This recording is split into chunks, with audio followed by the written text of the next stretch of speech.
Hello students. तो आज class +2 unit number 3 magnetic effect of current में के लेक्चर नंबर 1 में हमारा टॉपिक है सोर्सेज ऑफ मैग्नेटिक फील्ड। अब जैसा कि आप स्क्रीन पे देख रहे हो कि हमने यूनिट नंबर 1 में एक टॉपिक कवर किया था कि when an electric dipole is placed in an external electric field, तो वो जो इलेक्ट्रिक डायपोल है दैट एक्सपीरियंसेस इलेक्ट्रिक टॉर्क। और कितनी होती है वो टॉर्क? PE sine theta. और वो टॉर्क क्या करती है कि उस डायपोल को रोटेट करती है in the direction of external electric field. मतलब जब भी कोई electric dipole external electric field में प्लेस होगा तो जो टॉर्क लगेगी वो उसको हमेशा in the direction of external electric field align करेगी। तो ये बात आपने भूलनी नहीं है, याद रखनी है ना। तो अब हम बात करने जा रहे हैं थर्ड यूनिट। तो आपने नाम सुना हुआ है मैग्नेट। तो जो मैग्नेट है, अगर हम उसकी कंस्ट्रक्शन के बारे में बात करें तो हर मैग्नेट के अंदर दो तरह के पोल्स एग्जिस्ट करते हैं ना। ये बात आपको शुरू से मालूम है। तो एक पोल को हम बोलते हैं नॉर्थ पोल, दूसरे को बोलते हैं साउथ पोल। और ये दो पोल्स हमेशा इक्वल स्ट्रेंथ के हैं, इनकी पोल स्ट्रेंथ इक्वल है बट नेचर ऑपोजिट है। एक नॉर्थ है, दूसरा साउथ है, और इनके बीच में सर्टेन डिस्टेंस अपार्ट हैं, ये दोनों कुछ दूर हैं। तो इस कारण जैसे इलेक्ट्रिसिटी में हमारे सामने इलेक्ट्रिक डाइपोल है, arrangement of two equal but opposite charges placed certain distance apart, तो उसी तरह से मैग्नेटिज्म में भी हमारे पास एक अरेंजमेंट है जिसको हम मैग्नेटिक डाइपोल बोलेंगे। तो मैग्नेटिक डाइपोल जो है it is an arrangement of two equal but opposite poles placed certain distance apart. अब आप देख रहे हो कि किसी भी मैग्नेट के अंदर two equal but opposite poles exist करते हैं प्लेस्ड सर्टेन डिस्टेंस अपार्ट। तो इट मीन्स कोई भी जो मैग्नेट है वो बेसिकली क्या है? एग्जाम्पल ऑफ मैग्नेटिक डाइपोल है। मतलब जब हम आज से मैग्नेट का नाम लेंगे तो आपके माइंड में मैग्नेटिक डाइपोल आना चाहिए कि ये मैग्नेटिक डाइपोल है। Got it?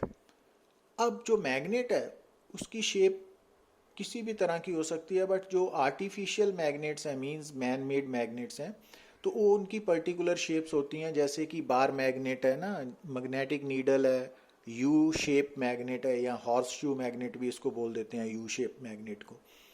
तो अब हर तरह के मैग्नेट के अंदर चाहे वो किसी भी शेप का हो तो उसके अंदर दो पोल्स एग्जिस्ट करेंगे, एक नॉर्थ दूसरा साउथ, जैसा कि आप स्क्रीन पे देख रहे हो। और इसके कारण हर मैग्नेट, किसी भी शेप का जो मैग्नेट है वो लाइक ए मैग्नेटिक डाइपोल है। Got it? तो उसको मैग्नेटिक डाइपोल बोलेंगे। तो magnet is an example of magnetic dipole. अब जब हम बात करते हैं अर्थ की, अब इस बात को समझने के लिए कि देखिए कि मान लीजिए कि हम किसी ग्राउंड में खड़े हैं तो जहाँ पर दूर दूर तक कोई भी ऑब्जेक्ट नहीं है, तो उस ग्राउंड के हॉरिजॉन्टल सरफेस के ऊपर अगर आप मैग्नेटिक नीडल को प्लेस करोगे तो आप क्या ऑब्जर्व करोगे कि वो मैग्नेटिक नीडल हमेशा अपने आप को इन वन पर्टिकुलर डायरेक्शन अलाइन करेगी। अगर आप उस नीडल को हाथ से पकड़ के थोड़ा सा रोटेट भी करते हो, डिस्टर्ब करते हो उसकी पोजीशन से, तो आप देखोगे कि वो फिर वापस इन वन पर्टिकुलर डायरेक्शन ही अलाइन करेगी। और ऐसा ही अगर मान लीजिए आपने किसी बार मैग्नेट को फ्रीली सस्पेंड किया हुआ है तो वो अपने आप को नॉर्थ साउथ डायरेक्शन में इन वन पर्टिकुलर डायरेक्शन ही अलाइन करता है। अब ऐसा क्यों हो रहा है? तो ये बात अब हम समझ सकते हैं कि अगर कोई electric dipole external electric field में टॉर्क एक्सपीरियंस करता है और उस टॉर्क के कारण वो अपने आप को एक्सटर्नल इलेक्ट्रिक फील्ड की डायरेक्शन में अलाइन करता है, तो इसका मतलब है कि जो मैग्नेटिक नीडल है उसके ऊपर, क्योंकि magnetic needle just like a magnetic dipole है, तो इट मीन्स जो मैग्नेटिक डाइपोल है उसको भी जब हम एक्सटर्नल मैग्नेटिक फील्ड में प्लेस करेंगे तो मैग्नेटिक फील्ड उस पर मैग्नेटिक टॉर्क एक्सर्ट करेगा और उसको अपनी डायरेक्शन में अलाइन करेगा। तो अब अर्थ के केस में जब आप किसी मैग्नेटिक नीडल को प्लेस करते हो तो वो हमेशा नॉर्थ साउथ डायरेक्शन में ही क्यों अलाइन करती है? क्योंकि उस डायरेक्शन में अर्थ का मैग्नेटिक फील्ड एग्जिस्ट कर रहा है। ठीक है ना? तो मींस अगर ग्राउंड के ऊपर हमने हॉरिजॉन्टल सरफेस पे किसी मैग्नेटिक नीडल को प्लेस किया तो वो हमेशा नॉर्थ साउथ डायरेक्शन में ही अलाइन करेगी ना। तो उसकी ये अलाइनमेंट के लिए कौन जिम्मेवार है? Magnetic torque. और वो मैग्नेटिक टॉर्क उस पर कौन लगा रहा है? Magnetic field due to earth. तो ये बात से हम ये कंक्लूड कर सकते हैं कि जो अर्थ है ना वो सोर्स ऑफ मैग्नेटिक फील्ड है।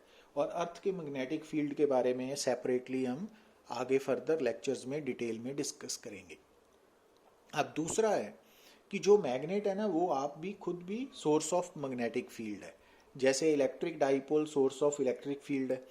तो अगर आप किसी मैग्नेटिक नीडल के पास मैग्नेट को लेके जाते हो या मैग्नेट के पास किसी मैग्नेटिक नीडल को लेके जाते हो तो आप क्या नोट करोगे कि जो मैग्नेटिक नीडल है वो डिफ्लेक्शन शो करेगी ना।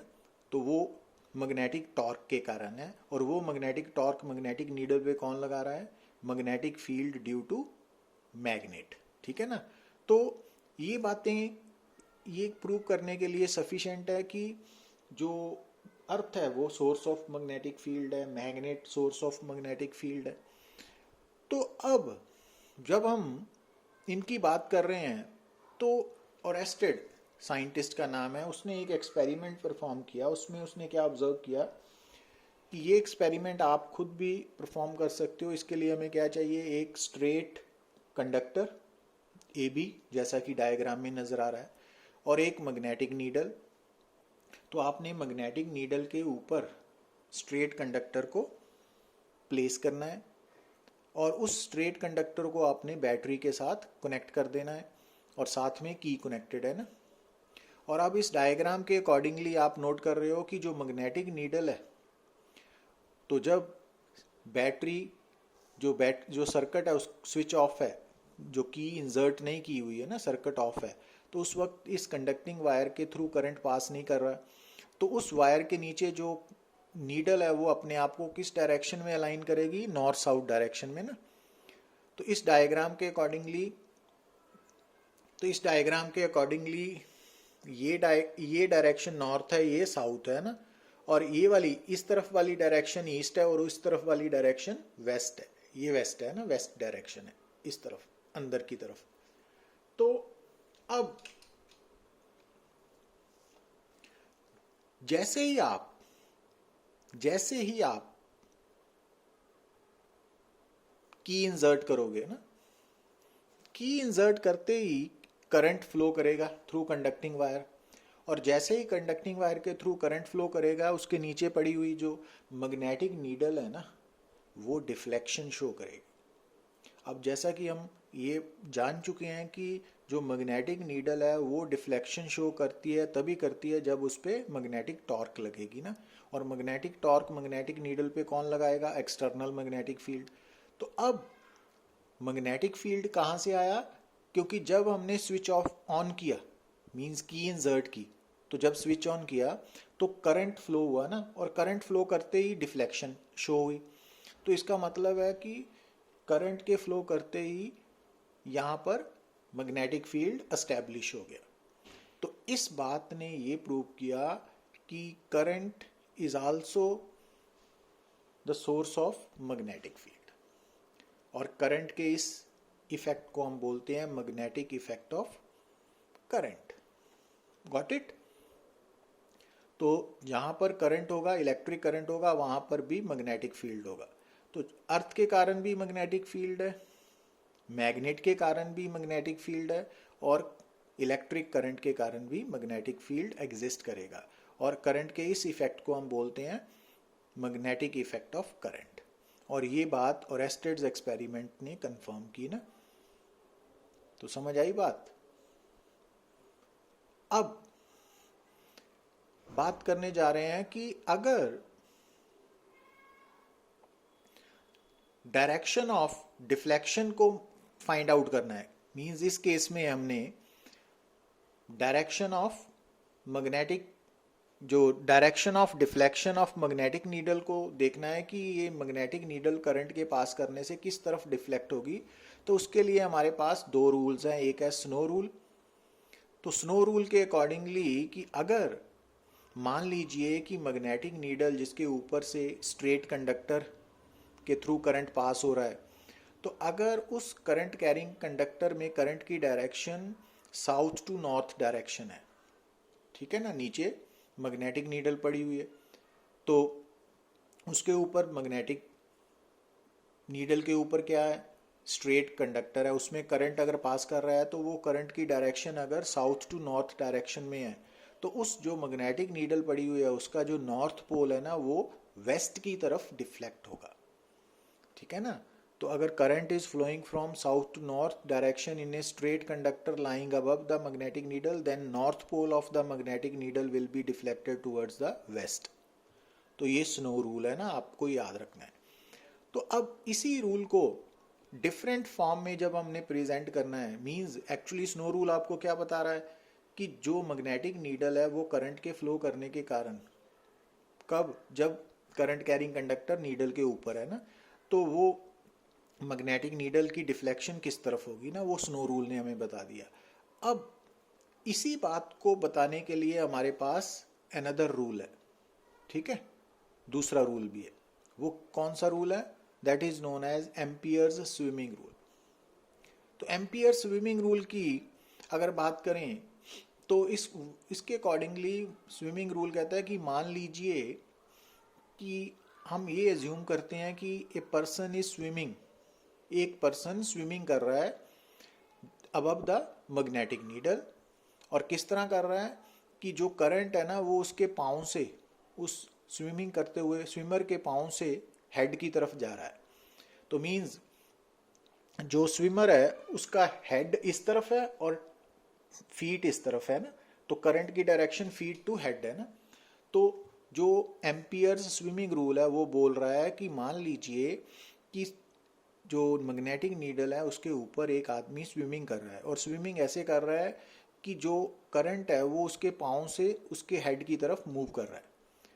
तो जो स्विमर के नीचे मैग्नेटिक नीडल है उसका नॉर्थ पोल किस तरफ डिफ्लेक्ट होगा, उस स्विमर की लेफ्ट की तरफ।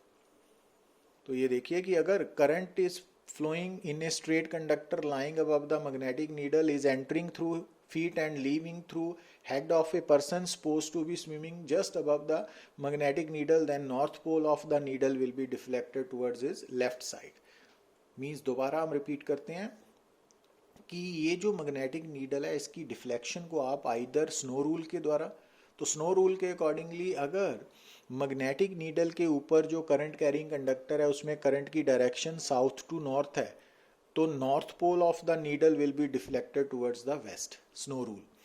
और इसी बात को आप एम्पियर स्विमिंग रूल से भी याद रख सकते हो। कैसे कि अगर मान लीजिए कि एक आदमी स्विमिंग कर रहा है अबव द मैग्नेटिक नीडल, हमने मान लिया, और ऐसे कर रहा है स्विमिंग की जो करंट है वो उसके पाँव से, फीट से हेड की तरफ जा रहा है, तो जो स्विमर के नीचे मैग्नेटिक नीडल का नॉर्थ पोल है वो किस तरफ डिफ्लेक्ट होगा, उस स्विमर की लेफ्ट की तरफ डिफ्लेक्ट होगा। तो इसको हम एम्पियर स्विमिंग रूल बोलते हैं। तो अब तक की डिस्कशन में आपने क्या नोट किया कि जो इलेक्ट्रिक करंट है वो भी एक सोर्स ऑफ मैग्नेटिक फील्ड है, और इलेक्ट्रिक करंट के इस इफेक्ट को हम मैग्नेटिक इफेक्ट ऑफ करंट बोलते हैं, ठीक है। तो ये बातें होगी एम्पियर स्विमिंग रूल। तो यहाँ पे कि सोर्सेज ऑफ मैग्नेटिक फील्ड पे आए हैं अब, तो आपने देखा कि एक तो अर्थ है सोर्स ऑफ मैग्नेटिक फील्ड, दूसरा मैग्नेटिक फील्ड मैग्नेट के कारण होता है, तीसरा इलेक्ट्रिक करंट के कारण, तो चौथा क्या है, चार्ज इन मोशन। क्योंकि हम जानते हैं कि जब चार्ज फ्लो करता है in one particular direction that is equivalent to electric current, तो जब चार्ज इन मोशन होगा तो वो भी अपने अराउंड मैग्नेटिक फील्ड पैदा करेगा in addition to electric field, ठीक है। ये बात आपने याद रखनी है। मीन्स कि अगर चार्ज मोशन में है, मान लीजिए इलेक्ट्रॉन बीम है ना, तो इलेक्ट्रॉन बीम जब मूव कर रहे हैं, इलेक्ट्रॉन्स मूव कर रहे हैं इन वन पर्टिकुलर डायरेक्शन, तो वो इक्विवेलेंट टू करंट है। तो उसका मतलब उस इलेक्ट्रॉन बीम के अराउंड कौन सा फील्ड होगा? Magnetic field.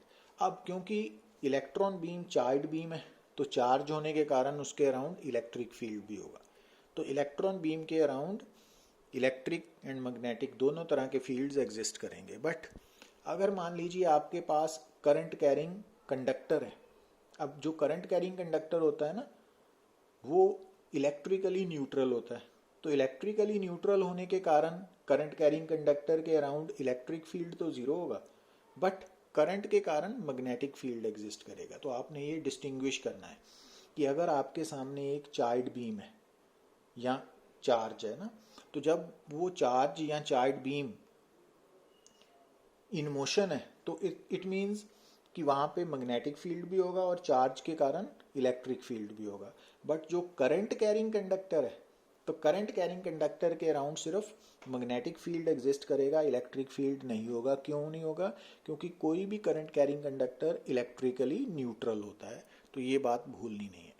और जो फिफ्थ पार्ट है सोर्सेज ऑफ मैग्नेटिक फील्ड का, कि इलेक्ट्रिक फील्ड, मान लीजिए कि इलेक्ट्रिक फील्ड टाइम के साथ चेंज हो रहा है, कि गिवन प्लेस पे जो इलेक्ट्रिक फील्ड है उसका मैग्नीट्यूड या डायरेक्शन या दोनों टाइम के साथ चेंज हो रहे हैं, तो इवन देन वहाँ पर मैग्नेटिक फील्ड एग्जिस्ट करेगा। बट इस पॉइंट को, फिफ्थ पॉइंट को हम डिटेल में डिस्कस करेंगे इन यूनिट नंबर